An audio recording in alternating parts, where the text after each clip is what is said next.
In today's video, we're going to break down WordPress error meaning in the simplest way possible, so you never feel confused or intimidated by error messages again.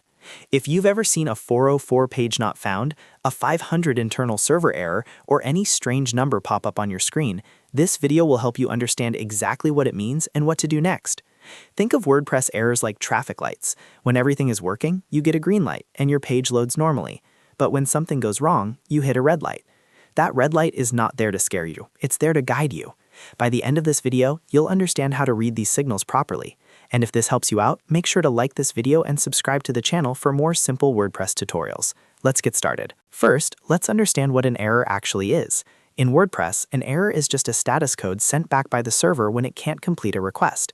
When you type a URL into your browser asks the server for a specific page. If the server can deliver it, great. If not, it sends back a number explaining what went wrong. That number is the key to solving the issue.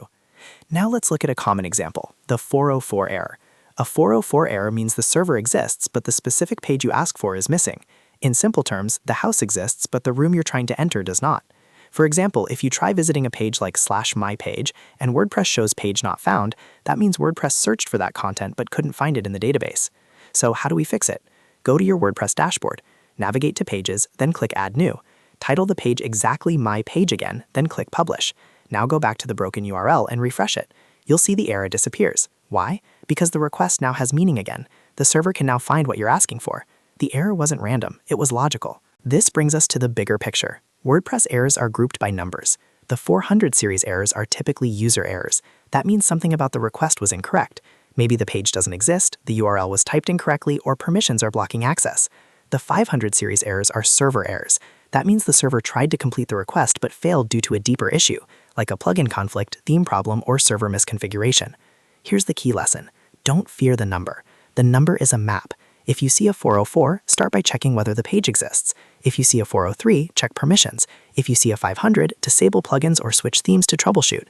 Each number tells you where to begin looking. Instead of guessing, you follow the category. Once you understand this logic, WordPress errors become much less stressful. They're not disasters, they're directions. They're simply telling you what part of the system needs attention.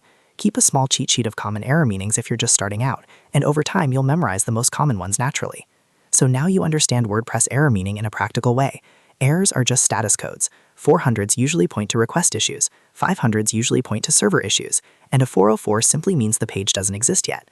When you read the number correctly, you already know your first troubleshooting step. If this video made WordPress errors clearer for you, go ahead and like the video and subscribe to the channel for more easy WordPress guides in 2026. Thanks for watching, and I'll see you in the next tutorial.